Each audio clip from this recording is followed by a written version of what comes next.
win. I wasn't pretty, and give those guys a ton of credit. They lost the game against a Division II opponent on Monday night, and I thought they came in and played with great spirit and made it difficult on us and outplayed us at a lot of moments in the game. But there's a lot of things, a lot of things that I'm not pleased with on both sides of the ball. But it's really good to get in some of those moments and just have to figure it out as a group. That's how you start becoming a team. And that was the best part of tonight, was we just had to kind of figure it out and find a way. And again, you got 6 new guys, and you're gonna have to just do that at times. And so it's fun. It's good to get into those moments and start trying to figure this thing out. Wes, I think we should start with Vic. He was all over the place, especially defense with 3 blocks. Just what did you see from him out there tonight? Big Vic. Yeah, I thought, number one, he was great on the offensive board, right? I think he had 5 or 6. I thought he had a lot of presence there. I thought our offensive rebounding was probably the difference in the game when it's all said and done. But he had some good defensive presence around the basket. That was important. And it was nice to see him finish. I think I looked down, what is he, 6 for 7 or something like that? 6 or 7 from the field, so I thought he finished well. But he needs to keep taking steps forward. I think he can, and he's a really important part of this team. Dave led the team in scoring with only 9 shots and also an assist with 6. Is that kind of what you want to see him making more of a playmaking role? Yes. We need him to create more. You guys saw it early in the game. Their pressure, we struggled mightily with it. We struggled to break them down, to get into our stuff. And we need David to be that lead guard. Whether he's in the game with another lead guard or not, he's got to be the guy that creates for our team. And I think what I've been trying to tell him is that if he embraces that the ball's going to eventually find him. He's going to score it. What I like is in our first 2 games, he's creating really well, and the ball is still finding him, and his efficiency is much greater than it was last year in any stretch. So that's going to have to continue for us to be a really good team. Early in the second half, it might have been after timeout, Ches went to the line a couple times, David did too. Was that an emphasis from you, or did guys maybe just, Ches wasn't shooting well, decide to start trying to get the line?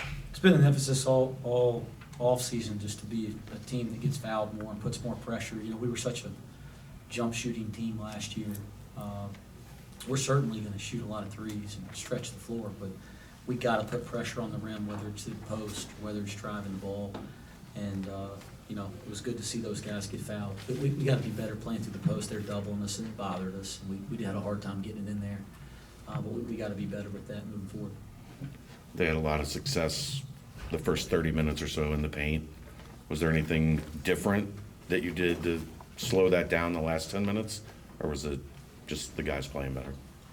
Yeah, defensively in the first half, I was furious. The ball just keeps going from slot to front of the rim, right?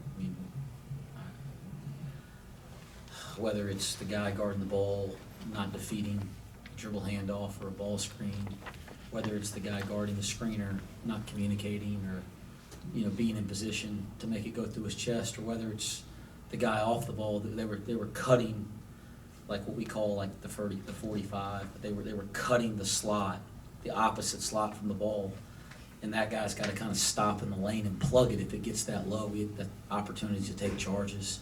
So, there was multiple issues, right? It was the 2 guys at the point of the screen. It was the guy guarding the cutter, not stopping in the lane, loading the ball. I was furious. I was furious about some of the defensive rebounding. There's one possession where we got 3 guys around it, none of them go after the ball. There's things like that. I was furious about some defensive communication issues. They just missed some wide open shots because we don't sprint off and talk. Guys, there's so much from this one tonight, from a negative standpoint. This is not going to be a fun tape to grade. But I'm trying to be positive. We just won, so you got to enjoy winning. Let the guys enjoy winning and feel it. But we're going to go watch the tape here as soon as I get done with you guys, and we're going to be cursing a lot. Honestly, it's going to be a long night. But they were 1 for 13 in that final, 8 minutes to 1 minute. Was anything different, or just got better results? Difference in the second half? The last 10 minutes or so. Yeah, I thought we got in better position there after the first, I don't know, 10, 12 minutes of the game. You know, I didn't like us defensively the first 2 or 3 possessions of the second half, but I thought we kind of got a better feel for what they were doing. You know, then it was kind of one guy making an error layup, one guy not communicating and ball screen layup. Like some of the, you know, fouling a 3-point shooter in the corner. I mean, some of the errors down the stretch were just like 1 or 2 guys were early on. It felt like all 5 were kind of out to lunch a little bit. But I thought the guys, it wasn't complicated what we needed to do defensively tonight. We worked on it yesterday in practice, and I thought the guys just kind of woke up a little bit. Jared Hensley had a great run there late in the second half defensively. He also finished with 7 points. Just talk about what you saw him there late in that 5-minute defensive mark there late in the second half. Yeah, I'm going to go ahead and answer a question that I know is coming. John Newman, you know, been fighting a knee, and dealing with that. So he's out at the moment, and you take out one of the best defensive players in our conference, and certainly in a lot of ways, like the heart and soul of us defensively, and some of the little dirty stuff that we value that John does every single day. You take that off the floor, and this happened last year. A couple times he doesn't play. We're like a different team. We need Jared Hensley and Dan Skillings and guys like that to really, really step up and fill that void when John's out. And I thought there were times Jared did that tonight, and we need him to do it more and do it more consistently.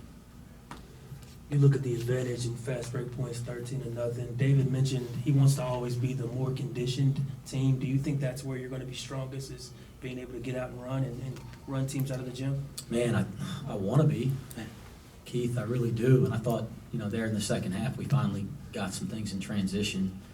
That I was really disappointed in our running game early. You know, number one, you got to get stops to run and run effectively. But even on made baskets, we want to get a good push, and we weren't doing that. So, yeah, I was disappointed in our running game early in the game. I think if we can run consistently and make good decisions with the ball and not take bad shots, we can wear people down over the course of a game with that and the way that we guard and play defense and press. And I think we can, you know, get into our bench and use our depth. I looked down tonight, and 1, 2, 3, 4, 5, 6, 7, 8. You played, you know, 8 guys, double-figure minutes. I'm sorry, is it 9? 9. 9 guys, double-figure minutes. And, you know, Odie and Kalu are both, you know, within 2 minutes of being doubles. You almost play 10 guys double figures. So, yeah, that's got to be something that we get into our bench and use our depth. The press, I mean, obviously there might be some where they break it and get a bucket, but it felt like over the course of the game, it did its job in terms of getting you guys some fast break points, but also just taking them out of what they wanted to do. Yeah, I thought it was effective. We're going to continue to get a lot better at it. There were some major breakdowns, especially late in the game. They're just focused breakdowns. We got to practice more. We got to be a little more focused. But I thought over the course of the game, I thought it was effective tonight. Wes, as upset as you might have been with some of the fundamentals tonight, it seemed like at 35-32 when you were down early in that second half, the first time out, it looked like from where we were sitting that you were trying to encourage the team and not get on them too much, give them guys handshakes and pats on the butt. Were you trying to support them at that point and not get too much on them? Yes, tonight I could see there was some frustration. You know, the first time we've, you know, faced a little bit of adversity in a real game. So to me, the most important thing at halftime was just getting us to band together and figure it out. I think we got a bunch of high character guys, and one of the strengths of this team could be that it's a resilient, connected together group. But you got to go through stuff to become that. We got 6 newcomers, right? Like, you got to go through some moments to figure out how to be that kind of a team. So I think we have the qualities to become that kind of team. But that was the most important thing to me. Now, honestly, I said it at halftime to our staff. I said, "Gosh, we're playing. I'm really upset with how we're playing, but this is good for us. Like, we need this. We need to just figure it out." And so I tried to be positive and encouraging there in the second half. But I had some moments in timeouts. Don't get me wrong. Challenged them a little bit. You're going to have nights where you don't shoot well from the perimeter. Is it good to have a night where you don't and you're still able to kind of grind one out and not let it kind of drag you down? Yeah, I mean, again, the positive of this for me, some people say you're a negative guy or a positive guy, and I just try to be realistic. And there's always positive stuff every night, and there's always negative stuff every night when you play. And the positive tonight was we just had to figure it out. And this is a new team.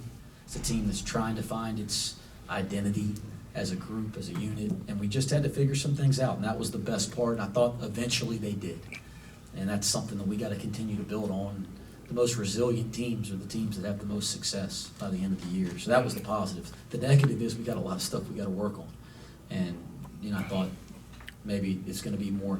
Now, when you're in practice and you're demanding things, I think maybe guys understand why a little more because they've gone out and had some of these experiences. 2 more questions?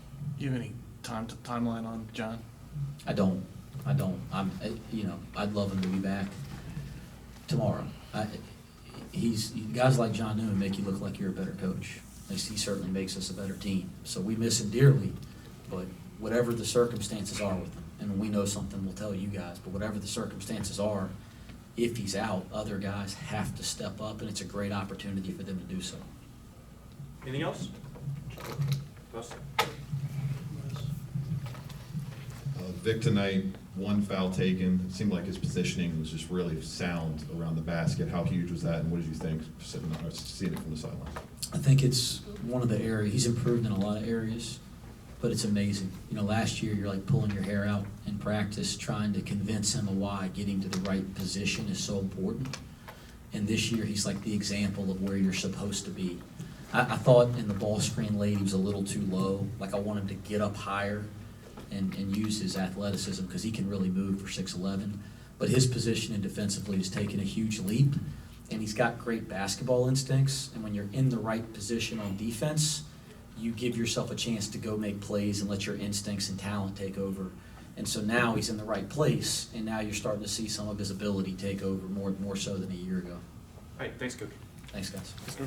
Thanks, Coach.